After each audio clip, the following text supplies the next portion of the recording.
সালামু আলাইকুম প্রিয় দর্শক, আপনারা অনেকে চলন বিলের নাম শুনছেন।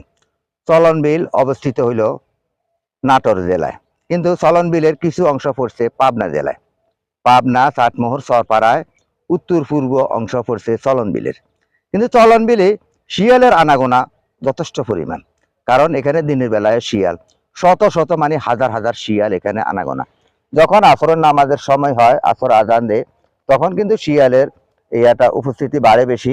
আর এই দিনের বেলায়, অনেক সময় দিনের বেলায় এখানে এই বিলের বিস্কানে কিন্তু শিয়ালেরা শুয়ে থাকে। তারা এখানে দেখেন, এখানে সম্পূর্ণ রবি শস্য, কারণ এখানে জমিগুলা খালি থাকে না।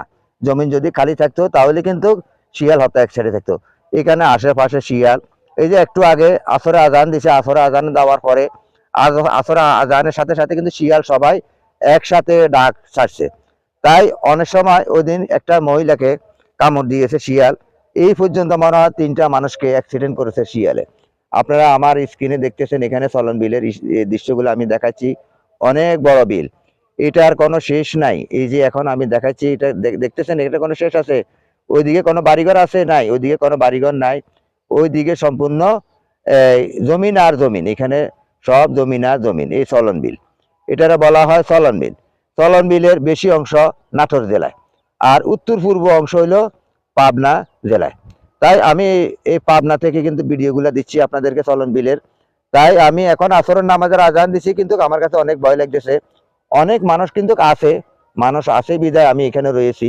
কিন্তু মানুষ থাকাকালীনও হঠাৎ করে শিয়ালের ডাকে পড়ে যায়। শিয়ালেরা কিন্তু একা একা চলে না, শিয়ালেরা কখনো একা চলে না। শিয়াল 4টা 5টা 7টা একসাথে কিন্তু চলাফেরা করে, তাদের বাচ্চা কাচ্চা নিয়ে কিন্তু তারা চলাফেরা করে। মানুষ কিন্তু কামড়াইছে, অনেক মানুষ কিন্তু এই চলন বিলের ভিতরে কামড়াইছে। আপনারা যারা আশেপাশে আছেন অবশ্যই আপনারা সাবধানে থাকবেন, কারণ শিয়ালের কামড়টা, শিয়াল অনেক সময় মানুষকে কাপড় চোপড় কিংবা মানুষকে হস্তনস্ত করে ফেলে, মানুষকে কিন্তু ছিঁড়ে ফেলে। তাই এই শিয়ালের কবলে যেন না পড়েন। কারণ আমি আগে কিন্তু এটা বিশ্বাস করতাম না। আমার পাবনা একজন ভাই আছে, শফিক ভাইয়ের ভিডিও দেখে আমি বুঝতে পারছি যে শিয়াল কেমন। কারণ উনি যখন ড্রোন উড়াই, যখন ক্যামেরা করতে যায়, তখন কিন্তু শিয়াল বাইরেই আসে। ড্রোনেরা মনে করে যে সে পাখি।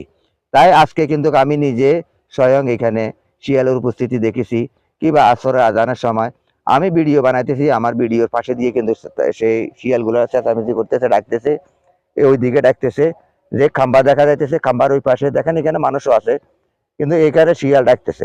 তো এখানে যে সেগুলা বনের মতো কিংবা কৃষিগুলা করা হয়েছে, এখানে কিন্তু তারা লুকিয়ে থাকে। যখন সন্ধ্যা নামবে কিংবা আসরের পরে যখন আস্তে আস্তে অন্ধকার হয়ে আসবে,